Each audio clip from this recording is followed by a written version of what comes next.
Brought to you by TechnoSpark 20 series smartphones. I'm superhuman. Akhilesh Yadav और आजम खान के बीच के सियासी विवाद की क्या है असल कहानी? ऐसा क्या हुआ कि इन दोनों के आपसी कलह ने मुरादाबाद मंडल में समाजवादी पार्टी का बेड़ा गर्क कर दिया है? क्या अब भी कोई सुधार की गुंजाइश है? क्या हो रहा है रामपुर में और क्या हुआ मुरादाबाद में, हम ये समझेंगे। ये भी जानिए कि रामपुर मिलते मिलते कैसे तेज प्रताप यादव का वहां से पत्ता कट गया। लेकिन अखिलेश यादव के लिए, तेज प्रताप के लिए अखिलेश यादव के पास कौन सा प्लान है? कहां से लड़ेंगे तेज प्रताप यादव, ये भी समझेंगे। और आखिर में आज वरुण गांधी और मेनका गांधी की 35 साल की बनी हुई इस गढ़ की सीट से आज उनकी विदाई हो गई और जितिन प्रसाद वहां से नए उम्मीदवार के तौर पर आ गए। तो क्या होगा पीलीभीत में, हम ये भी समझेंगे। ये तमाम खबरें आज का यूपी में। नमस्कार, मैं हूं कुमार अभिषेक, आप देख रहे हैं यूपी तक। हम हाजिर अपने न्यूज शो आज का यूपी लेकर। तो समाजवादी पार्टी में जो रामपुर में हुआ, जो मुरादाबाद में हुआ, ये किसी से अब छुपी हुई बात नहीं है। समाजवादी पार्टी के भीतर की कलह और खासकर अखिलेश यादव और आजम खान के भीतर की जो सियासी कलह है, ये अब खुलकर सतह पर आ गई। हालांकि बहुत वक्त से दोनों के बीच कहीं ना कहीं एक दूरी सी महसूस की जा रही थी। समय समय पर आजम खान इसके इशारे भी करते रहे थे, लेकिन आज चुनाव के ऐन पहले ये इस तरीके से सतह पर आ जाएगा, ऐसी किसी को उम्मीद नहीं थी। 21 मार्च को अखिलेश यादव आजम खान से मिलने सीतापुर जेल गए थे और वहीं से इस कलह की शुरुआत हो गई। अखिलेश यादव तो गए थे कि उनकी 2 सीट रामपुर और मुरादाबाद ये आजम खान की मर्जी से तय होंगे, लेकिन हुआ उल्टा। उस मुलाकात में आजम खान ने अखिलेश यादव को कोई साफ साफ मुरादाबाद को लेकर बात नहीं कही। उन्होंने ये नहीं कहा कि एसटी हसन को टिकट नहीं देना चाहिए। उन्होंने सिर्फ एक बात ही कहा और वो लगातार कहते रहे कि आपको रामपुर से चुनाव लड़ना चाहिए। जिस तरीके से प्रशासन ने मेरी हालत कर दी है, जिस तरीके से प्रशासन ने मुसलमानों को वहां पर जेलों में डाल रखा है, जिस तरह से उनके कार्यकर्ताओं पर जुल्म हो रहे हैं, सिर्फ आप ही हैं जो वहां से चुनाव लड़ सकते हैं और आपको इस वक्त वहां से चुनाव लड़ना जरूरी है। लेकिन मुरादाबाद पर आजम खान ने साफ साफ कोई बात नहीं कही थी। अखिलेश यादव ने उसी शाम मुरादाबाद से एसटी हसन का नाम ऐलान कर दिया। उसके बाद से कल तक, यानी कि 26 तारीख तक कोई बात किसी मुद्दे पर नहीं हुई। और अचानक जब एसटी हसन ने अपना पर्चा भरा, उसके बाद तो फिर बात ऐसी बढ़ी कि अब इन दोनों नेताओं के कंट्रोल से बाहर हो गई। पहले एसटी हसन ने पर्चा भरा और आज उस पर्चे को कैंसिल करा दिया गया। अखिलेश यादव ने इजाजत दी थी कि एसटी हसन वहां से उम्मीदवार होंगे, उनके नाम का ऐलान हुआ था। लेकिन ऐसी सियासत रची सीतापुर जेल से आजम खान ने कि अखिलेश यादव को झुकना पड़ गया। और कहते हैं ना, खून का घूंट पीना। अखिलेश यादव ने एसटी हसन का टिकट काटा, उनका कैंसिलेशन का फॉर्म भेजा और रुचि वीरा, जो कि आजम खान की करीबी नेता मानी जाती हैं, उनका बाकायदा नॉमिनेशन कराया गया। तो किस वक्त का और कब का बदला लिया आजम खान ने, ये तो वही जाने। लेकिन मुरादाबाद को लेकर आजम खान ने अखिलेश यादव को कहीं का नहीं छोड़ा। अखिलेश यादव जेल में भी मिलने गए और अखिलेश यादव ने उनसे दोनों सीटों पर उनकी राय भी मांगी। लेकिन जब अखिलेश यादव ने एसटी हसन को दिया तो फिर सारा बखेड़ा खड़ा हो गया। खैर, आज टिकट कटने के बाद मायूस एसटी हसन ने क्या कहा, आप पहले ये सुनिए और रुचिवीरा जो कि अब आजम खान के उम्मीदवार हैं, हालांकि समाजवादी पार्टी की ऑफिशियल कैंडिडेट हैं, वो कैसे खुश हैं आप देख लीजिए। इन दोनों के चेहरे से पता चल जाएगा कि आजम खान और अखिलेश यादव के बीच का विवाद कैसा है। आज मुझे पता चला एक दूसरे कैंडिडेट ने भी नामांकन करा है। अब फैसले हाईकमांड के ऊपर है मेरे, वो जो भी फैसला लेंगे उसे हम तस्लीम करेंगे। जिन्होंने दूसरे को दिया है उनसे इस बात सवाल करा जाए ना। देखिए अखिलेश यादव जी, आजम खान साहब, ये सब हमारे नेता, कुछ सोच समझ के उन्होंने कोई ऐसा कदम उठाया होगा। और अभी कोई ये तो है नहीं कि 30 तारीख तक के वो मैं नहीं लड़ूंगा। अगर पार्टी चाहेगी तो अभी भी मैं लड़ सकता हूँ। होना ना होना कोई एसटी हसन की शख्सियत को थोड़ी खत्म करते हैं के सामने भाई। अब ये तो सिंबल मिल जाएगा, उसमें कोई ऐसी बात तो है नहीं। अभी सिंबल तो 30 तारीख में कब अलर्ट होंगे भाई सिंबल? नहीं, क्योंकि कंफ्यूजन क्रिएटेड है एसटी हसन साहब की तरफ से भी। आप ये पार्टी नेतृत्व से पूछिए, पार्टी नेतृत्व से जानकारी लीजिए आप तो मैं कह रही हूँ वो मेरे बड़े भाई हैं, वो कोई मेरे प्रतिद्वंदी नहीं है, मेरे भाई हैं। भाई मेरे भी, आप सब भी भाई हो, आप सबसे भी मुझे बहुत उम्मीद है कि आप मदद करेंगे। तो आप कह सकते हैं कि मुरादाबाद लोकसभा से आप चुनाव लड़ रही हैं सांसद हो गया भाई, पर्चा बढ़ गया। तो आपने सुन लिया, अखिलेश यादव का कोई बयान इसके बाद नहीं आया है, लेकिन मुरादाबाद में ये आजम खान की जीत है। और जेल में बैठे बैठे आजम खान ने अखिलेश यादव के ऊपर ये स्कोर तो कर लिया है, लेकिन क्या ये पार्टी में इसे अच्छे से लिया गया है? जी नहीं, समाजवादी पार्टी का इससे बड़ा नुकसान हो रहा है। दरअसल एक पूरा ग्रुप है जो इस वक्त आजम खान के खिलाफ भी है, और खास करके समाजवादी पार्टी के भीतर जो कई मुस्लिम चेहरे हैं, उन्होंने अब इसके लिए आजम खान की मुखालफत भी शुरू कर दी।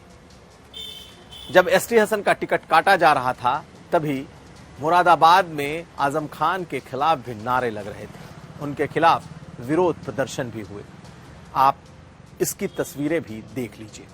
तो रामपुर और मुरादाबाद, जी हां, ये वो दो सीटें हैं जो आजम खान के कोटे की सीट मानी जाती है। कभी एसटी हसन को मेयर से लेकर संसद तक पहुंचाने वाले आजम खान को आखिर ऐसा क्या हो गया कि उन्होंने एसटी हसन का इस तरीके से टिकट कटवाया कि उन्हें से सरेआम बेइज्जती उठानी पड़ी।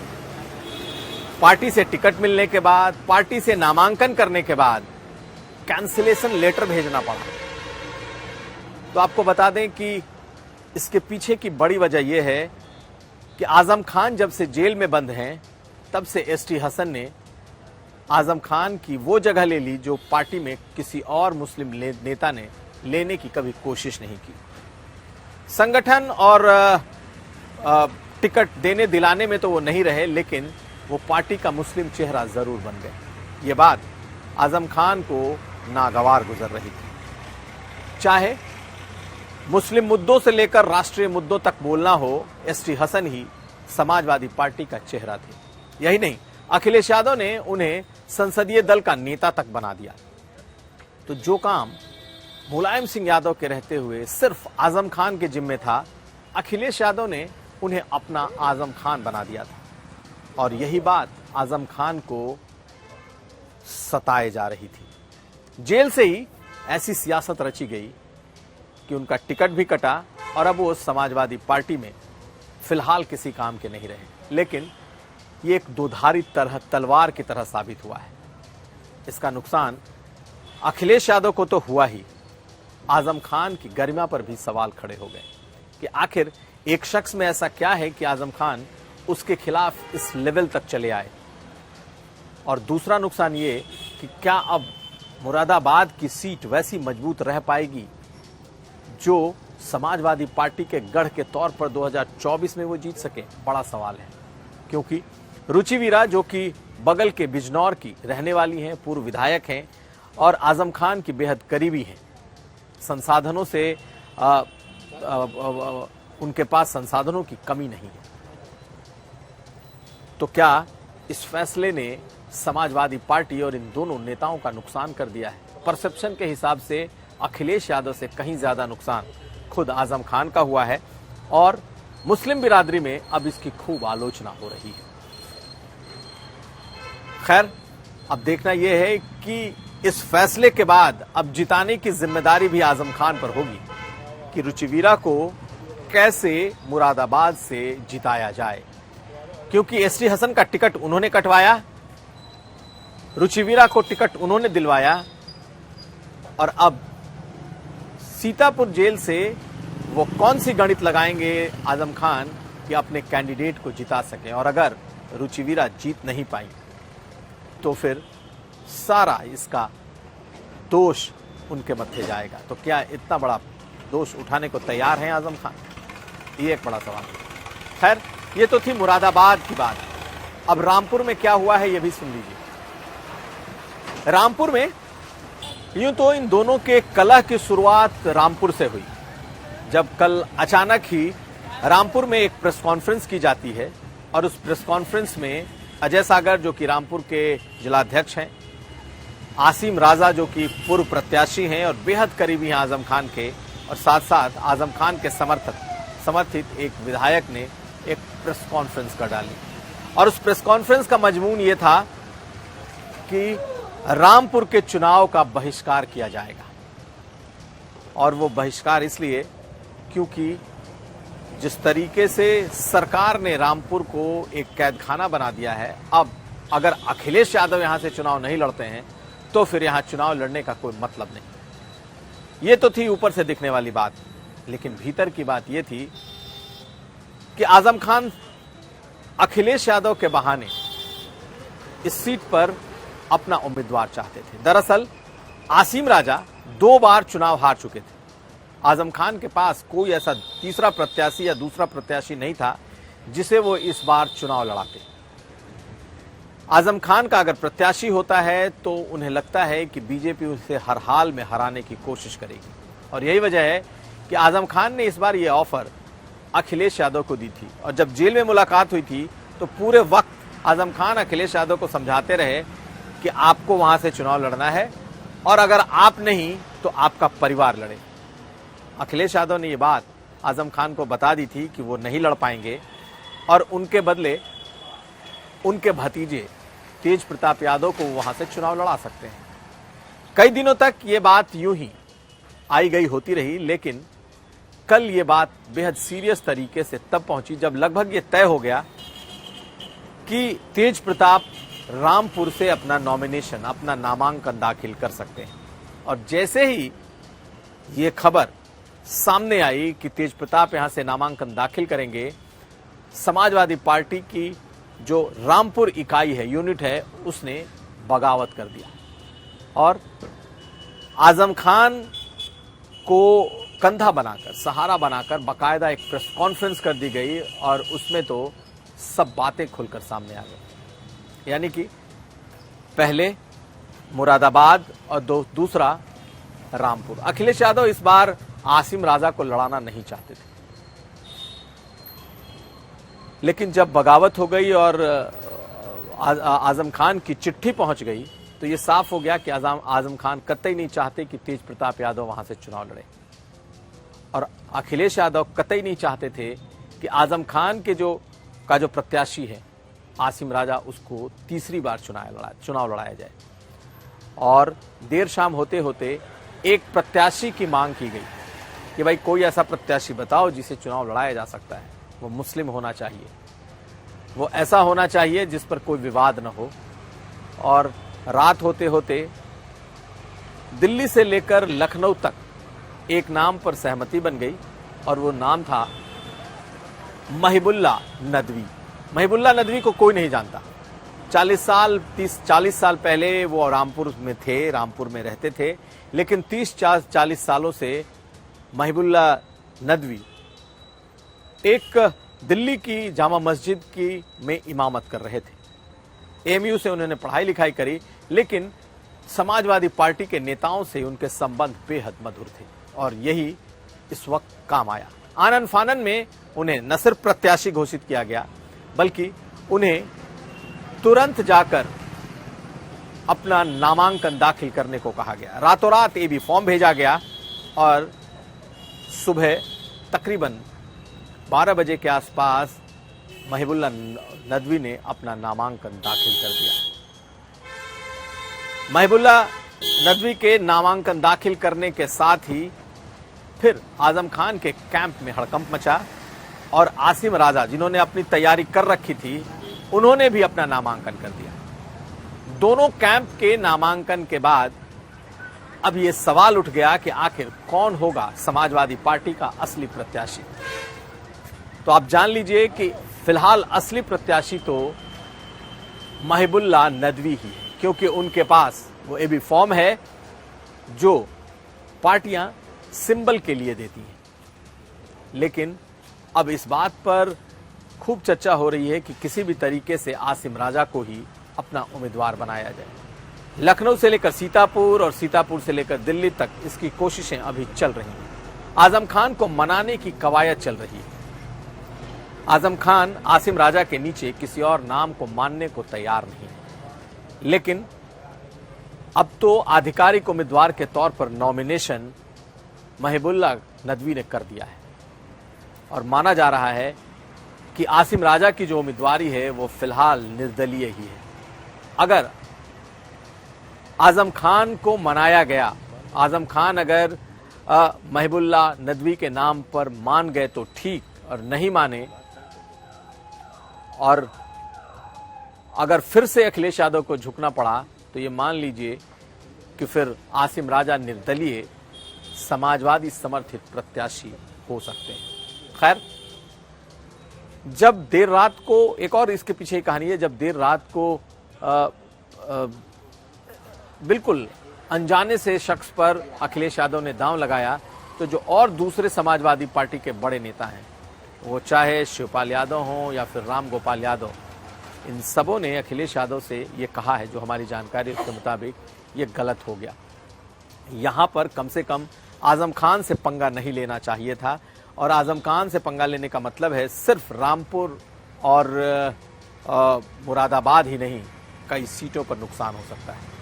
लेकिन एक बड़ा धड़ा ऐसा है समाजवादी पार्टी के भीतर, खासकर मुस्लिम युवा नेताओं का, जो अब नहीं चाहता कि आजम खान को लेकर कुछ इस तरीके का ऑब्सेशन पार्टी के भीतर हो कि वो अगर दिन कहें तो दिन और रात कहें तो रात। खैर, आज इन दोनों कैंडिडेट्स ने, महिबुल्ला नदवी और आसिम राजा, इन दोनों ने अपने अपने नामांकन किए। तो फिलहाल रामपुर में अब ये देखना होगा कि कैंडिडेट कौन होता है। क्या अखिलेश यादव एक कदम पीछे खींचते हैं या फिर इस बार वो अपने कैंडिडेट पर अड़े रहते हैं, और मुरादाबाद का चैप्टर तो अब बंद हो चुका है। लेकिन इन दोनों की लड़ाई से, इन दोनों की कलह की वजह से अब मुरादाबाद मंडल की ये दोनों सीटें बुरी तरीके से फंस गई हैं। कौन किसको हराएगा, कौन किसको जिताएगा, ये कोई नहीं जानता। अब अगली खबर, रामपुर से जिसकी उम्मीद थी तेज प्रताप यादव को टिकट मिलेगा, वो नहीं मिला। लेकिन अब चर्चा इस चल पड़ी है कि अखिलेश यादव खुद कन्नौज नहीं लड़ेंगे और उनके भतीजे, जो कि लालू यादव के दामाद भी हैं, उन्हें कन्नौज की सीट लड़ाई जा सकती है। आज देर शाम होते होते सूत्रों के जरिए ये खबर आने लगी है कि अखिलेश यादव, जो कि कन्नौज खुद लड़ना चाहते थे, जिन्होंने कई बार इसे लेकर बयान भी दिया था, अब वो कन्नौज नहीं लड़ेंगे और उनके परिवार के ही जिम्मे ये सीट जाएगी। यानी कि चर्चा ये है कि तेज प्रताप यादव कन्नौज से उम्मीदवार हो सकते हैं। हालांकि इस बारे में आधिकारिक जानकारी अभी तक नहीं आई है। अब अगली खबर, और अब बात पीलीभीत की। 35 साल से जो पीलीभीत मेनका और वरुण का के लिए गढ़ की सीट बनी हुई थी, उस पर आज विराम लग गया। बीजेपी ने आज यहां से अपने उम्मीदवार जितिन प्रसाद को चुनाव में उतार दिया, और चुनाव में उतरने के बाद आज पहली सभा भी हो गई। जितिन प्रसाद परिवार के साथ पहुंचे, उन्होंने आज अपना पर्चा दाखिल किया और उसके बाद सभा हुई, लेकिन किसी ने वरुण गांधी का नाम नहीं लिया। वरुण गांधी का क्या असर होगा? क्या वरुण गांधी चुनाव में नहीं आकर, क्या वरुण गांधी को टिकट नहीं देकर बीजेपी ने इस सीट का नुकसान किया है। दरअसल वरुण गांधी बिल्कुल खामोश हैं, वो कुछ नहीं बोल रहे, लेकिन उनके लोग और उनके कार्यकर्ता क्या समाजवादी पार्टी का समर्थन करेंगे? समाजवादी पार्टी के जो कैंडिडेट हैं भगवत शरण गंगवार, उन्होंने तो ये इशारा कर दिया कि वरुण गांधी का फायदा उन्हें होने जा रहा है, लेकिन बीजेपी का पूरा नेतृत्व वरुण गांधी के नाम पर चुप है। प्रदेश अध्यक्ष ने आज ये बात कही कि वरुण गांधी के लिए केंद्रीय नेतृत्व कुछ सोच रहा है, लेकिन ये वरुण गांधी के लिए एक बड़ा झटका साबित होने जा रहा है, क्योंकि अगर पीलीभीत सीट से जितिन प्रसाद जीत कर जाते हैं तो ये आप मान लीजिए कि फिर ये गढ़ दोबारा पाना वरुण गांधी के लिए बेहद मुश्किल होगा।